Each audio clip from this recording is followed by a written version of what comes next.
ថ្ងៃនេះហើយជាថ្ងៃដែលអូនមានក្តីសុខត្រូវដើរចេញពីទុកទៅរកសុខមង្គលថ្មីបងដឹងខ្លួនឯងថា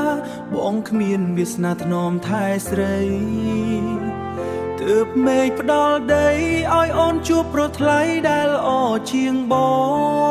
ងឃើញអូនញញឹមបងក៏សប្បាយចិត្តដែរទោះបីអ្នកដែលក្បែរមិនមែនជារូបបងក៏ដោយកុំបារម្ភពីបងកុំបារម្ភពីអតីតកាល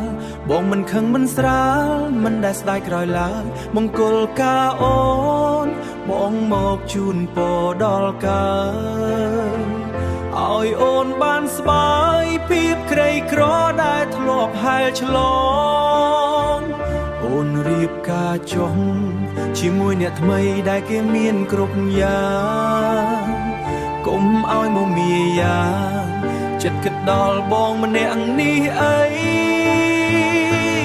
អូនរៀបការចុះបងនឹងឈរមើលពីចម្ងាយឃើញអូនសប្បាយចិត្តបងក៏អស់អាល័យកុំបង្ហូរទឹកភ្នែកក្នុងថ្ងៃមង្គលជ័យត្រូវធ្វើជាភរិយាដ៏ល្អសម្រាប់គេណាថ្លៃ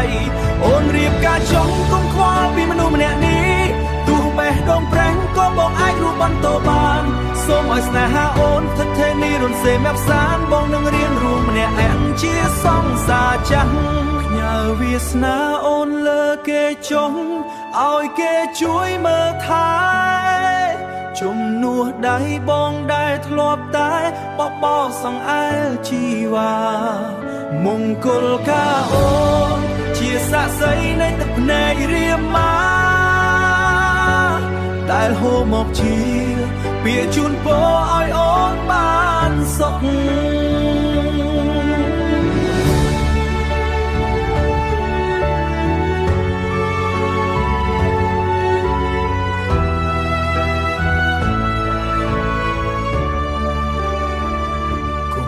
ក្រោយមើលបងដើរទៅមុខចុងមាសមេ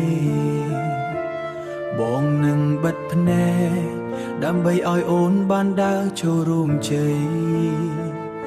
អូនរៀបការចុះ